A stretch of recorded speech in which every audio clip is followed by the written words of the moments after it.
Good morning, everyone. That's loud. Welcome to Watkins Glen International. Glad to see everyone here. Looking forward to an exciting weekend of racing.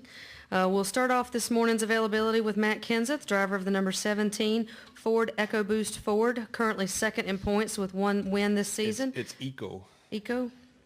Yeah. EcoBoost. Is that just up here in the north, or can that be in the south too? It's everywhere. Everywhere.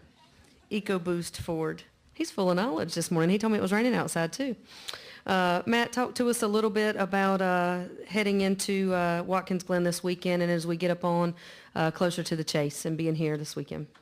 Yeah, I mean it's not been our best track on the circuit, but after the last 2 weeks, it can't be much worse. So looking forward to getting on track. Hopefully, if it dries up here. As far as road courses go, I really like this track. So looking forward to getting out there and getting another weekend started.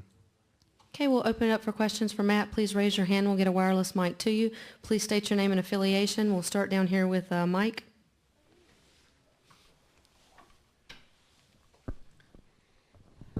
Mike Muller, MikeMuller.net. So what would you do with a road course like this to make it more NASCAR friendly, I guess? We go to road courses that are road courses and make these cars adapt, make you guys adapt. Why can't we adapt the road course to you guys?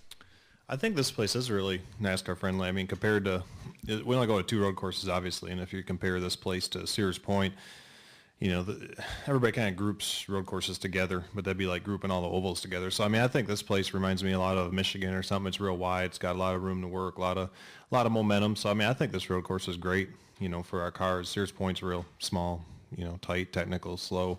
So, I think this place is great. Okay, we'll take our next question from Marty. Marty Smith, ESPN. You being a football fan, I think you'll get where I'm going here. In NFL, You're hoping, right? I'm hoping, yes. All right. You are very astute, so I think you'll get it. All right. In the NFL, as teams progress towards the playoffs, and if they have a really good record, there's always this debate, it seems, each year, should we rest these players or should we play these players in the name of momentum and consistency? Is there a relationship there with those of you that are high in the points as you get closer towards the chase in the way you change the way you race or the mental approach to the weekend? Does that happen for a race team?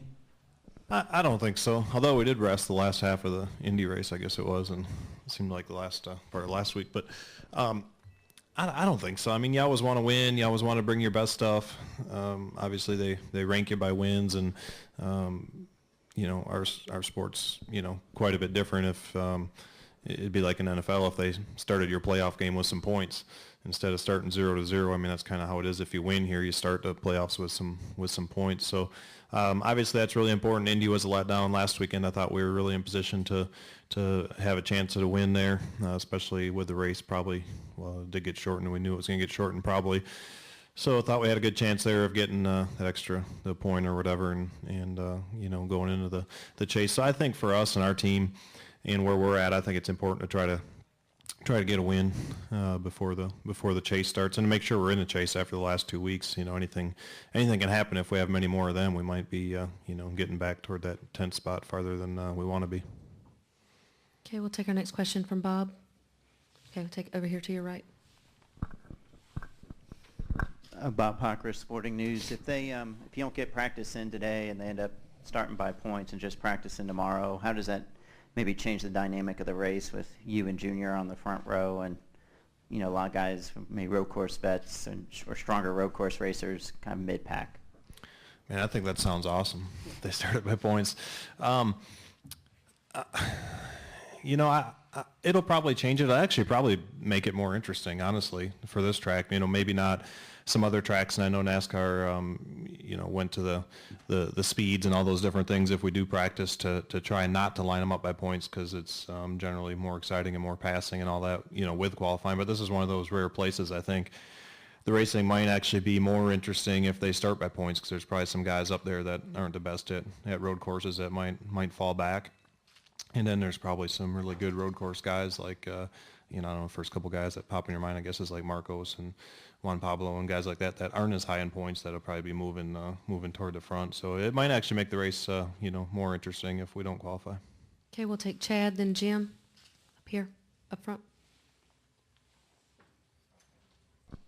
Do you want to take Jim first? Over here. Jim Noble, ESPN. With Jeff suddenly in the wild card picture after Pocono, how much do you think about Jeff, if he gets in the chase, could go on some sort of streak? Because they've been fast all year. They just haven't had the luck. What do you think of his chances should he get in? Well, I think there's all kinds of good race teams out there that are capable of winning and getting on a run if they get into the chase. So I think once the chase field gets set, if we're lucky enough to be in that, I really worry about all the teams. I mean, there's some you worry about more than others, but certainly all four Hendrick teams are ones that you have to worry about or watch out for. As good as that organization runs, I think all four of them cars have proved that they're well, they've all 4-1, I guess, so they're all proved they're capable of winning and getting on a run and being championship contenders. Go ahead. Chad Leistico, USA Today. Can you give us an inkling of how soon you're going to announce your 2013 plans? I would if I knew, but I don't know. Any discussions? No, hasn't really been in the last few weeks, honestly. Deal still in place, though, right? Hope so. Yeah. Additional questions for Matt? Okay, Joe, we got another one up front.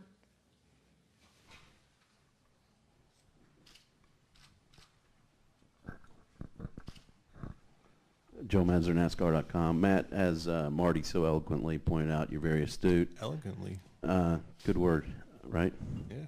Good time it's raining out.